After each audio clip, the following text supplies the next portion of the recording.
The Lord be with you. A reading from the Holy Gospel according to Luke.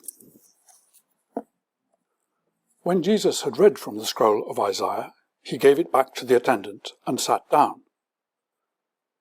The eyes of all in the synagogue were fixed on him.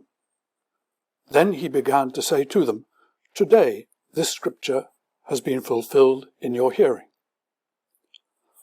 All spoke well of him and were amazed at the gracious words that came from his mouth. They said, "Is not this Joseph's son?"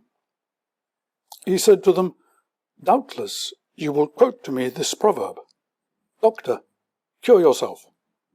And you will say, 'Do here also in your hometown the things that we have heard you did at Capernaum.' And he said, 'Truly I tell you, no prophet is accepted in the prophet's hometown.' But the truth is, there were many widows in Israel in the time of Elijah, when the heaven was shut up for 3 years and 6 months, and there was a severe famine over all the land.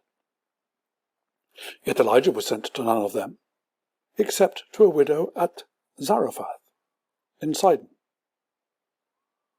There were also many lepers in Israel in the time of the prophet Elisha, and none of them was cleansed, except Naaman the Syrian. When they heard this, all in the synagogue were filled with rage. They got up, drove him out of the town, and led him to the brow of the hill on which their town was built, so that they might hurl him off the cliff. But he passed through the midst of them and went on his way. This is the gospel of the Lord.